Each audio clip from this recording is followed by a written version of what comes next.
So এবার হচ্ছে কক্সবাজারে এসে খুবই সুন্দর একটা রুম আসলে নিছি, মানে আগের বার যে রুমে ছিলাম এবার হচ্ছে তার থেকে আরো একটা প্রিমিয়াম রুম আসলে নিছি। সো আপনাদেরকে চলেন রুমটা প্রথমে দেখা দিতেছি। এবং দেখেন রুমে ঢোকার সিস্টেমটা খুবই জোস।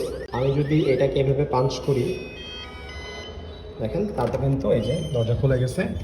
এবং রুমে ঢোকার পরে দেখেন কোনো আলো কিন্তু নাই। এবং এই কার্ডটা যখন আমি এখানে রাখবো, দেখেন এখানে লেখা আছে ইনসার্ট কার্ড ফর পাওয়ার। তারপর হচ্ছে এই লাইটগুলো সব চলে আসে।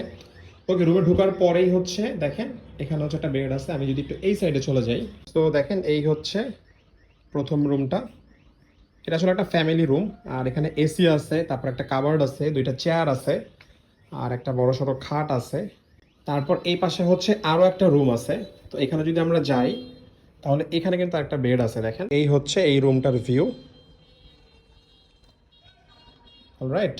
আর এখানে হচ্ছে দেখেন এখানে একটা কেটলি দেওয়া আছে, তারপর এখানে চায়ের কাপ দেওয়া আছে, তারপর এখানে দেখেন ব্ল্যাক টির হচ্ছে একটা প্যাকেট দেওয়া আছে, হোয়াইট সুগার দেওয়া আছে, টিস্যু দেওয়া আছে, ব্রাশ দেওয়া আছে, টেলিফোন দেওয়া আছে, একটা টিভি দেওয়া আছে, অ্যান্ড এখানে আছে একটা ফ্রিজ।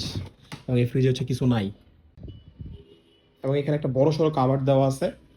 আর এই রুমে কিন্তু দেখেন একটা এসি দেখা যাইতেছে।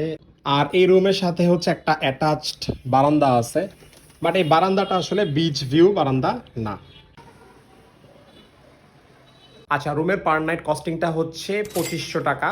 আর হোটেল কক্স ওয়েস্ট ইন এইখানে হচ্ছে আমরা আজকে এই রুমটা ভাড়া নিছি।